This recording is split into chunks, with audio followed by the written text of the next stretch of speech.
area. If you want to improve the productivity, you should get the cooperation of the working class. If you want to maintain a good discipline in the public enterprises, you have to seek the help of the trade unions.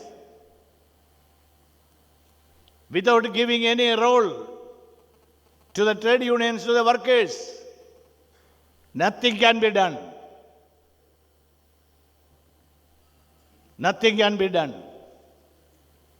So we started from the graveyard. Now the Kerala state public enterprises are comfortable, profitable. With the profit of the public enterprises in the Kerala state, our government has started new enterprises in the public sector. We didn't go anywhere with the bowl to get some loan, some money. But more than 200 crores of rupees into the sweat and blood of the working class of the Kerala states. That amount invested. Of course, the dynamic role played by our minister, I don't have any hesitation to appreciate him. It is a new experience before the whole country. See, oil companies, our public sector oil companies, they are getting huge profits. Why they are not investing to start new industry? Here we got some little amount, but we invested to start new industries in public sector.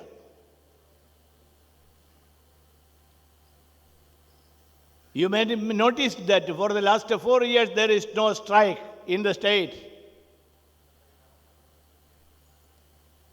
Every time during the bonus period, Onam period, there will be a strike. We have given all the benefits. Bonus, increment, promotion, all the benefits, everything. Still it is profits. So if we want to make the loss running industries in a profitable line,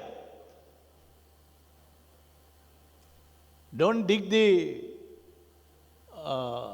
technology and so many scientific things. Simply go to the workers. They will teach you how to run the industries. They are having the experience. They are the backbone of the industries, either public sector or private sector. We are not against the private sector, but we are not going to allow the public sector turn into private hands. That should not. Still that fight is going on in India. Now the globalization people, they are amended some new method of privatization. Selling the share, not privatizing. Selling the share of the public sector companies. A small amount, 5%, 10%, 15%. To whom? The private monopoly people, they are purchasing, share purchasing. There is a method of privatization. So now in India that fight is going on. What happened, you know that the financial sector, actually the Indian bank employees, they fought against the privatization of the financial institutions. So my dear friends, I don't want to going on to explain all these things. But one thing we must remember, the philosophy of working class is the base of the industrial sector all the industries. Without this working class role, without the trade union roles, without the consultation of the workers, nobody can make any enterprises in a profitable line. Now we have revived all these industries which is closed during the last 5 years. And everybody knows in Kerala state, all the public sector, in front of the public sector there was a board on sale, Keltron on sale, Kerala soap sand on sale, detergent on sale, Balnavara spinning mill on sale, Komalavara spinning mill on sale. Actually, when we came into power, we were surprised. We were afraid how we can handle this Kerala state industrial scenario and how we can revive all this, because it is a graveyard. Now we are looking back. We are happy that in certain extent we succeeded, but not completely. This conference will come out with more concrete proposals regarding the importance of the public sector, which is playing a major role in the country for the social commitment of the people. So, this will be a landmark in the history of industry in the Kerala states. And once again, I appreciate all these, including Minister, those who initiated to convene such a very serious conference. And we are discussing a very serious issue, not only related to the Kerala state, but the whole country, the whole world. So I am very happy that I am very grateful to the organizers. You invited me and given me a chance. I am not an industrialist, not I am an expert, but I am a layman just like a trade union leader. Thank you for your patient hearing. Thank you, sir. Joining us on this momentous occasion is the Honorable Minister for Water Resources Kerala, Mr. N.K. Premachandran. May I request him to address the gathering. The President of this meeting, my colleague, Honorable Minister for Industries and Commerce, Sri Elamaram Karim, distinguished Excellencies, guests on the dais, and distinguished delegates and dear friends.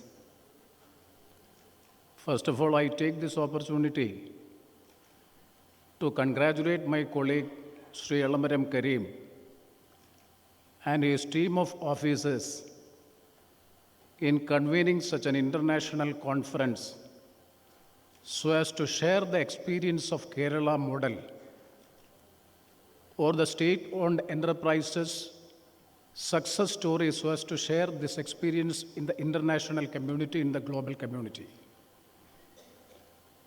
And this conference, I feel that the inaugural speech of Professor Sundaram is well highlighting what is the theme of this conference. So Mr. Karim and his team has put the right person in the right place so as to have this convention or the conference as a big success. We are hearing him for the last few minutes regarding the privatization and the impact of privatization in the global community in the international era. In such a situation, if that is being going on throughout the globe, then definitely the experience which we had during the last 5 years or the 4.5 years, from 2006 to 2011 experience in Kerala, he is getting the significance in this international scenario. It has already been shown before you what was the experience during the last 5 years. At the time of assuming power by this government in the year 2006, the number of PSUs which were going on profit was minimal. It is just 12 or 11 PSUs. Now it has been increased in a big amount, in big number. And from minus 70, the total accumulated loss was minus 70 during 2006. That has come to 240 crores of profit, accumulated profit during 2010 financial year, means the wonderful achievement gained by this government is because of the policy which has taken by this government. So the success story of the public sector undertakings or the state-owned enterprises is mainly depending on the policy. Policy means the political policy or the policy formulation of a government. That is the drastic change we have seen in the state of Kerala by having this change or by having this success story. So comparing this, how it has been achieved, that has also been well narrated in the documentary which is shown here in the early morning. That means how a public sector undertaking can be more efficient and effective so that it can be commercially viable at the same time fulfilling the social obligations of the state. I am hailing from a constituency in which the state of Kerala is having the prestigious industrial establishment public sector undertaking, that is the Kerala Minerals and Metals Limited in my constituency, Chavara. And that is a typical example, the paradigm shift in the policy of the government of Kerala. How the performance of that company has been changed. When this government assumes power during 2006 May, the company was slowly running into a loss. It is facing severe crisis at the time of 2006 April, May. Now that company is making a profit no less than 140 crores. This fiscal year, this financial year means the wonderful efficient management, administration, marketing, upgradation of technology, modernization, everything has been done in a slow manner, taking into confidence of the working class, the trade union movement in that establishment, in that company. So without having the support, without having the confidence of the workforce in the country, you can never run an industry. That has been proved here. There is no strike, there is no lockout, there is no agitation, there is no demand for excess bonus.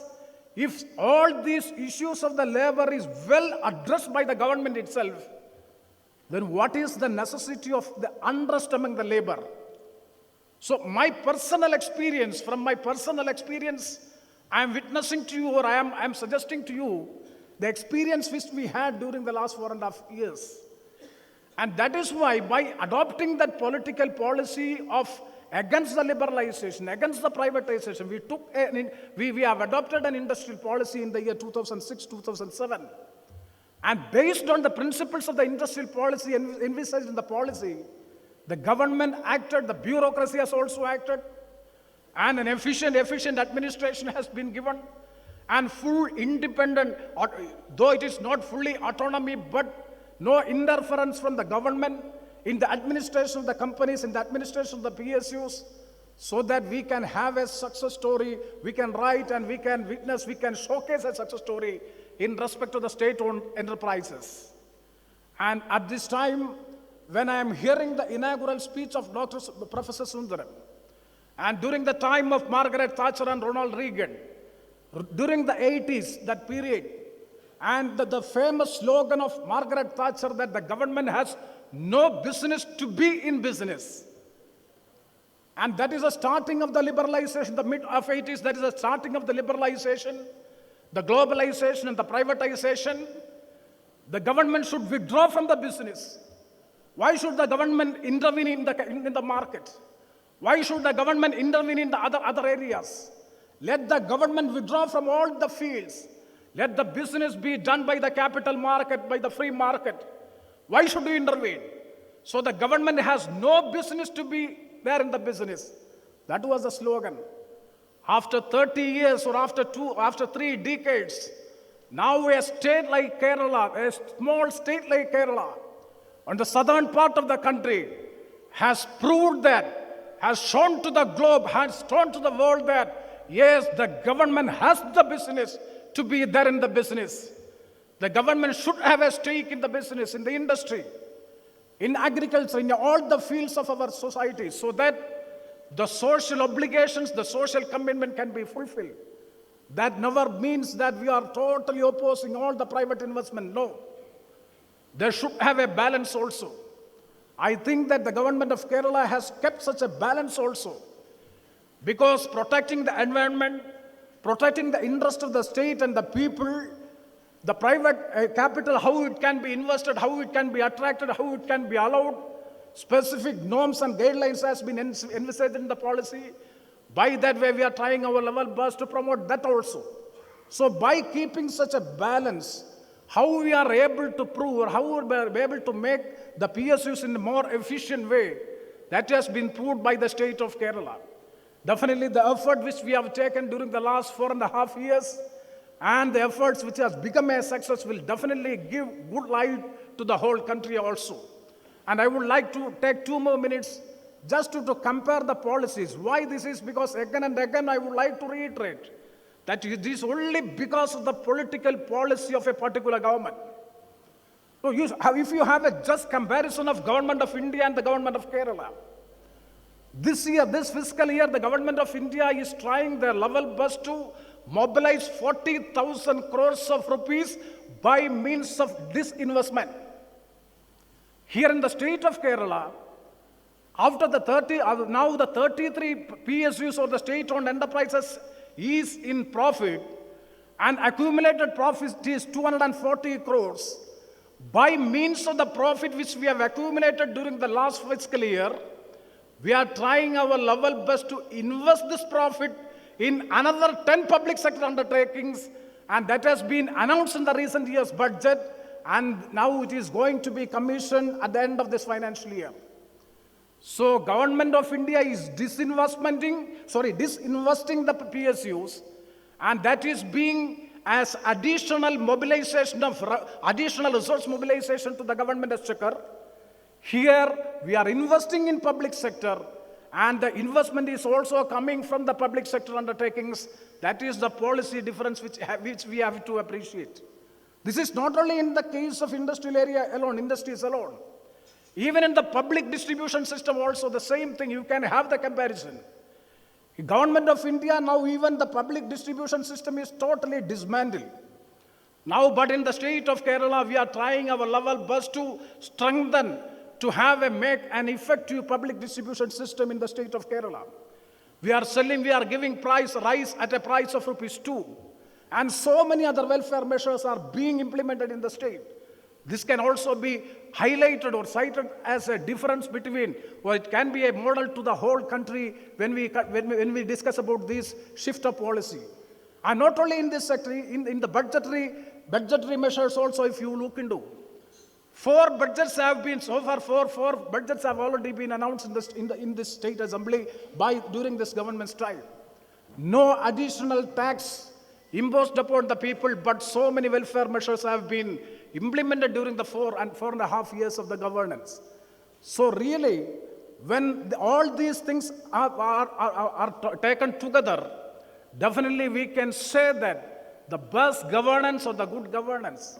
I would like to remember 2 weeks back, the Honorable Chief Minister of Kerala, Comrade V.S. Achyutanandan, has received the award, or the national award from Dr. Hamid Ansari, the Vice President, His Excellency, the Vice President of India. The best good governance state in the India is being declared as the state of Kerala by the India Today's analysis. And it is a big achievement as far as the state is concerned, but it is quite unfortunate to note. Even almost all the media, the news was very, very marginal and little. It was not even a discussion in the state of Kerala. The best governing, the best performing state, not by anyone but the India Today's scientific, critical analysis by India Today. And they have come out to the point that it is the state of Kerala. And such policy shift, or the basic policy formulation adopted by the government of Kerala, may be the real reason, or maybe one of the main reasons for the success story of the state-owned enterprises of the Kerala for the last 4.5 years. Along with the policy, our bureaucrats and the political leadership, they have joined in hands together, along with the workforce, along with the labor, and with this unanimous approach or with this unity of character, we could have this success. Definitely, once again, I would like to take this opportunity to congratulate the Honorable Minister, Sri Elamaram Karim, and his team of officers, and all those who are participating in this convention for having this big achievement. Though it is small, it is giving a good message to the whole country. It is giving a good message to the whole world. That is, especially in the global recession period, we are giving a light to the whole world that this is the message which the government of Kerala or the state of Kerala can give to the whole world. With these words, I once again wish you all the best. Let this convention, let this conference be a big success, and we are able to share the experience among ourselves, and let it be a point of debate. Let it be a point of discussion in the international community. With these words, I conclude my speech. Thank you very much. Thank you very much, sir. May now request Mr. A.K. Padmanabhan, the President of Centre of Indian Trade Unions, India, to address the gathering. Respected Chairman of this prestigious international conference, Comrade Elamaram Karim, distinguished personalities on the dais, including Professor Prabhat Patnaik, Professor Sundaram, and His Excellency Ramirez, and my respected colleagues in the trade union movement. Friends, I also share the happiness that has been expressed by various speakers here on the resurgence of the state-owned enterprises in this part of the country. And I, on behalf of Centre of Indian Trade Unions, a trade union representing workers from all the sectors, the organized sector, the public, private sector, unorganized sector, all the sectors in this country, who for the last 41 years has been campaigning on an issue, a policy issue, and conducting struggles and movements along with various other organizations, our fraternal colleagues in various central trade unions and other organizations, on the necessity of building up a strong public sector in this country. And so when I am here on this occasion, I am proud, honored, and I take this opportunity to congratulate the LDF government in Kerala, and especially, as all my previous speakers have referred to, the minister in charge of the industries and his team of officials, and especially the workers in all the public sector enterprises, who took pains, who worked together, and who saw to it that the expectations, the policy expectations of this government became successful during this short span of 4.5 years. And this congratulation, I'm sure everyone here will be sharing, is for proving or taking up the responsibility in the present situation in the country to show that the public sector enterprises can be run profitably. Not that this is the first time in a state that all the public sector enterprises are profitable, successful. We have a long history. Yes, we have giants in the public sector which can compete with any of the industries at the international level. But here, this challenge came up in a situation when the neoliberal policies all over the world, I'm not an expert to refer to that, and Comrade Professor Sundaram and Professor Patnaik and all others, and I'm sure today and tomorrow, all the experts, academicians, and other leaders who are here will be explaining their experience or the expectations or what are all the policy changes that are required.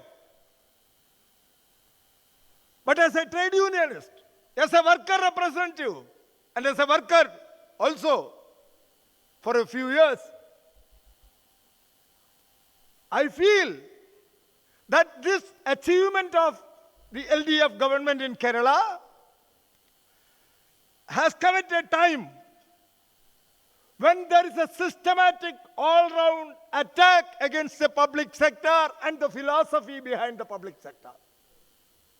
The necessity of public sector, which was very visionly, very well explained here by Professor Sundaram and also Professor Patnaik. And so in this situation, when the public sector enterprises were being sold out, our Divagar